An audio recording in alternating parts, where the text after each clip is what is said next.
Tea ಹಾಲು ಮಾರಾಟ ಮಾಡ್ತಾ ಬದುಕು ಕಟ್ಟಿಕೊಂಡಿದ್ದಾರೆ. ಸಿಗರೇಟ್ ಗುಟ್ಕಾ ಅಂತಾನು ಅಲ್ಲಿ ಸೇಲ್ ಮಾಡ್ತಾರೆ. ಇಂಥ ಕಾಂಡಿಮೆಂಟ್ಸ್ಗಳ ಮೇಲೆ ರೌಡಿಗಳ ಕಣ್ಣು ಬಿದ್ದಿದೆ. ಅಷ್ಟೇ ಅಲ್ಲ, ಅಧಿಕಾರಿಗಳು ಕೂಡ ಕಾಟ ಕೊಡ್ತಾರಂತೆ. ಇದರಿಂದ ರೋಸಿ ಹೋಗಿರೋ ಶಾಪ್ ಮಾಲೀಕರು ಹೋರಾಟಕ್ಕೆ ನಿರ್ಧರಿಸಿದ್ದಾರೆ.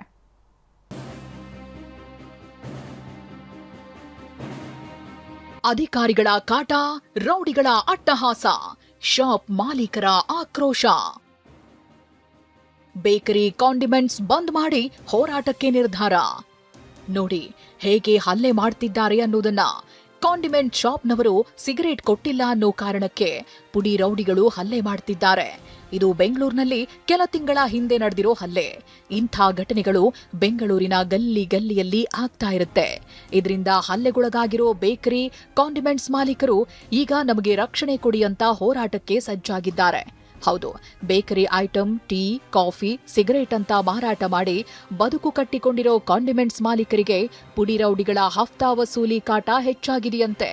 ಅಷ್ಟೇ ಅಲ್ಲ, ಜಿಬಿಎ ಅಧಿಕಾರಿಗಳು ಕೂಡ ದಾಳಿ ಮಾಡಿ ಹಿಂಸೆ ಮಾಡ್ತಾರೆ ಅಂತ ಆರೋಪಿಸಿರೋ ಮಾಲೀಕರು ಜೂನ್ 18ರಂದು ಅಂದ್ರೆ ಬರೋ ಗುರುವಾರ ಶಾಪ್ ಬಂದ್ ಮಾಡಲು ನಿರ್ಧರಿಸಿದ್ದಾರೆ.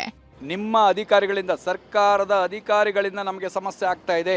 ಯಾವುದು BBMP ಅಧಿಕಾರಿಗಳಾಗಿರ್ಬೋದು ಅಥವಾ ಪೊಲೀಸ್ ಅಧಿಕಾರಿಗಳಾಗಿರ್ಬೋದು ಮತ್ತು ಪುಡಿ ರೌಡಿಗಳಾಗಿರ್ಬೋದು. ಇದರಿಂದ ನಮಗೆ ಬಹಳಷ್ಟು ಸಮಸ್ಯೆನ ಅನುಭವಿಸ್ತಾ ಇದ್ದೀವಿ. ಲಂಚ ಕೇಳುವಂಥದ್ದಾಗಿರ್ಬೋದು, ಮಾಮೂಲಿ ಕೇಳುವಂಥದ್ದಾಗಿರ್ಬೋದು, ತಿಂಡಿ ತಿನಿಸುಗಳನ್ನು ದುಡ್ಡು ಕೊಡದೆ ತಗೊಂಡು ಹೋಗುವಂಥದ್ದಾಗಿರ್ಬೋದು, ಇಲಾಖೆಯವರು ಹೆಚ್ಚಾಗಿ ಮಾಡ್ತಾ ಇದ್ದಾರೆ. ಬೆಂಗಳೂರಿನಲ್ಲಿ ಬೇಕರಿ ಕಾಂಡಿಮೆಂಟ್ಸ್, ಬೀಡಾ ಅಂಗಡಿ, ಚಿಲ್ಲರೆ ಅಂಗಡಿ, ಬೀದಿ ಬದಿ ವ್ಯಾಪಾರಿಗಳು, ಮೊಬೈಲ್ ಕ್ಯಾಂಟೀನ್ ಸೇರಿದಂತೆ ಸುಮಾರು 58,000 ಅಂಗಡಿಗಳಿವೆ. ಸರ್ಕಾರದ GST ಪಾವತಿಸಿಯೇ ಇವರೆಲ್ಲ ಸಿಗರೇಟ್ ಮಾರಾಟ ಮಾಡ್ತಾರೆ. ಆದರೆ ತಂಬಾಕು ಉತ್ಪನ್ನಗಳ ಮುಕ್ತ ಮಾರಾಟಕ್ಕೆ ಅವಕಾಶ ಕೊಡ್ತಿಲ್ಲ ಅಂತ ಮಾಲೀಕರು ಕೆರಳಿದ್ದಾರೆ. ಗುರುವಾರ ವ್ಯಾಪಾರ ವಹಿವಾಟು ಬಂದ್ ಮಾಡಿ ಫ್ರೀಡಂ ಪಾರ್ಕ್ನಲ್ಲಿ ಹೋರಾಟಕ್ಕಿಳಿಯಲು ನಿರ್ಧರಿಸಿದ್ದಾರೆ. ಬರ್ತಾರೆ, ಪೊಲೀಸರು ಬರ್ತಾರೆ. ಅದು ಸಿಗರೇಟ್ ನೀವು ಲೂಸ್ ಮಾಡಬಂಗಿಲ್ಲ. ಈ ಥರ ನೀನು ಲೂಸ್ ಮಾಡಿದ್ರೆ ಎಲ್ಲಾಕೆ ಮಾಡ್ತೀಯ, ಪ್ಯಾಕ್ ಮಾಡಬೇಕು, ತೊಗೊಂಡು ಬಾ ಒಳಗಡೆ ಹೋಗಿ. ಒಂದು ಸಿಗರೇಟ್ ಲೂಸ್ ಇದ್ದರೆ, ಒಂದು ಸಿಗರೇಟ್ ಇದ್ದರೆ ಇರು ಸಿಗರೇಟಲ್ಲೇ ಎತ್ಕೊಂಡು ಹೋಗ್ತಾರೆ. ಅಲ್ಲಿ ಹೋಗ್ಬಿಟ್ಟು ಈಗೆಲ್ಲ ಕೋರ್ಟಿಗೆ ಹೋಗಬೇಕು, ಇಲ್ಲಾಂದ್ರೆ ಇಲ್ಲೇ ಫೈನ್ ಕಟ್ತೀಯ ಹೀಗಂತ ಕೇಳ್ತಾರೆ. ನಮ್ಗೆ ಭಾಳ ತುಂಬ ಕಷ್ಟ ಆಗಿದೆ.